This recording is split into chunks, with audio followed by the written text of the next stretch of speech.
Les amis, j'espère que vous allez bien aujourd'hui. Plusieurs personnes m'ont envoyé des mails pour me faire part de leurs préoccupations. Et la principale tournait autour des pronoms et des adjectifs. Ils ont remarqué que il y a des mots qui fonctionnent à la fois comme pronoms et adjectifs. Alors, ils aimeraient savoir à quel moment parler de l'adjectif, à quel moment parler des pronoms. Nous allons traiter cela, nous allons examiner cela dans cette vidéo. Asseyez-vous confortablement. Et pour ceux qui ne font pas encore partie de la famille YouTube de la maîtresse, abonnez-vous et activez la cloche de notification. Nous allons commencer. Je tiens d'abord à féliciter tous ces gens-là parce que ça fait signe de concentration. Ça montre qu'ils ont été bien concentrés durant le cours. Nous allons donc débuter. Plusieurs mots sont utilisés comme pronoms. Ils peuvent également être utilisés selon le contexte comme adjectifs.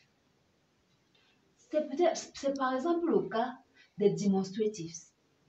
This, that, those, these. Qui peuvent fonctionner comme pronoms. Ils peuvent également fonctionner comme adjectifs. De même, nous avons les interrogatifs qui peuvent fonctionner comme pronoms et peuvent également fonctionner comme adjectifs. Sans toutefois oublier les quantitatifs. Il y en a toute une panoplie. Il y a plusieurs mots qui peuvent fonctionner comme adjectifs et fonctionner également comme pronoms selon le contexte. Ici au tableau, nous avons quelques phrases qui nous aideront à déterminer à quel moment parler de pronoms et à quel moment parler d'adjectifs. Ici, which peut être utilisé comme sujet, il peut également être utilisé comme objet. Which ne décrit absolument rien dans cette phrase. Du coup, il est pronom interrogatif. Dans la deuxième phrase, nous avons which answer is right. Ici, on a affaire à un adjectif interrogatif, c'est-à-dire interrogatif adjectif. Pourquoi? Parce que which ici est utilisé pour modifier answer. Rappelez-vous encore de la définition de l'adjectif. Il est utilisé pour décrire la qualité, la quantité et même l'état d'une chose. C'est ce que nous avons ici. Parlons alors des démonstratifs. On en a plusieurs qui peuvent être utilisés comme adjectifs et pronoms. Nous avons pris le cas de 10 et de 12. Premier cas, this is an apple. Ici, on a affaire à un pronom démonstratif. On a affaire ici à un demonstrative pronoun. Donc, this is an apple. This est un demonstrative pronoun. Pourquoi? Parce que il ne décrit rien et il peut être utilisé comme sujet. Il peut également être utilisé comme objet. Par contre, ici, this apple est utilisé pour modifier apple, pour décrire apple.